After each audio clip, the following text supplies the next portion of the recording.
serim të Ministria e Administrimit për Shtetit Lokal, e që një serim të tillë ka mund me kthy te bordi i Asociacionit Komunave të Kosovës, domethënë një serim çfarë po e bën të zavendës ministri. Se ka bërë deri tash? Po në vend, jo, asnjë. Domethënë na kemi dorëzuar me 6 maj, ja kemi adresuar ministrit, sot është 22 maji, dhe në vend se ta japin një përgjigje të tillë të shkurt, këtu është çështja, jemi në diskutime etjera, sepse për neve Breng është humbja potenciale e 10 milionave euro në këtë rast, domethënë deri në 15 milion për komuna.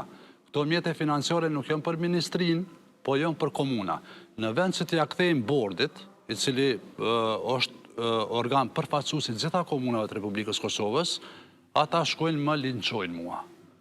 Dhe kjo është një linçim i drejtë për drejtë. Po e lexoj, po e citoj pak tekstin e shpërndarë në faqen e Ministrisë së Administrimit për Shtetit Lokal, thuhet që akuzat e asociacionit komunave që drejtuar më APL-s nuk përbëjnë asgjë të re, ato në fakt janë akuzat e drejtorit të OJQ-s, Sazan Ibrahimit, i cili tenton të paraqes interesat private si interesat përgjithshme të komunave. Do të thotë që unë ato miliona euro do t'i në të kuptimin për interesat mia private.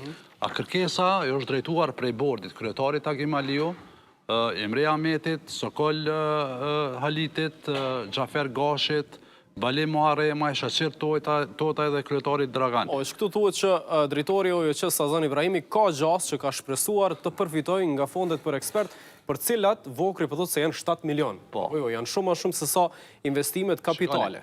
Shikoni, kur hyn ti në dialog me Bashkimin Evropian, ata i kanë kriteret e veta, qeveria i ka kriteret e veta, po për neve Breng është kjo refuzimi i projektit dhe humbja potenciale milionave euro.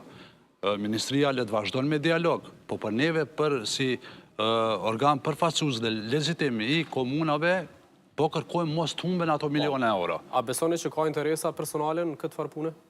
Sazan Ibrahimi. Gjojnë, thashë unë më thonë e pash, kështu, edhe pse se kom këshirë ma herët në hollësi, kretë përgjigjen. Tash e pa statusin e më APL-s. Tash të sigur ta kisha postu vetë, kisha mujtë më përgjigjë ma në hollësi. Që ka me thonë është që... Kush e ka postu?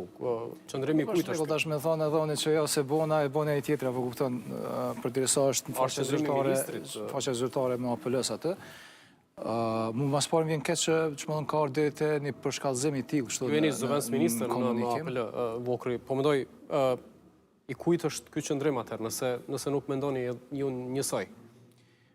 Interesa është në faqen zyrtare të MAPL-s, atëherë është qëndrimi i MAPL-s, edhe nuk ka që është më interpretu në ndryshe, po thëmë, mu vjen keq që ka ardhë dhe përshkallëzimi kështu në këtë mënyrë të komunikimit, por gjithsesi unë mendoj që edhe Sazani, Zotri Ibrahimi, pajtohet me insistimin e MAPL-s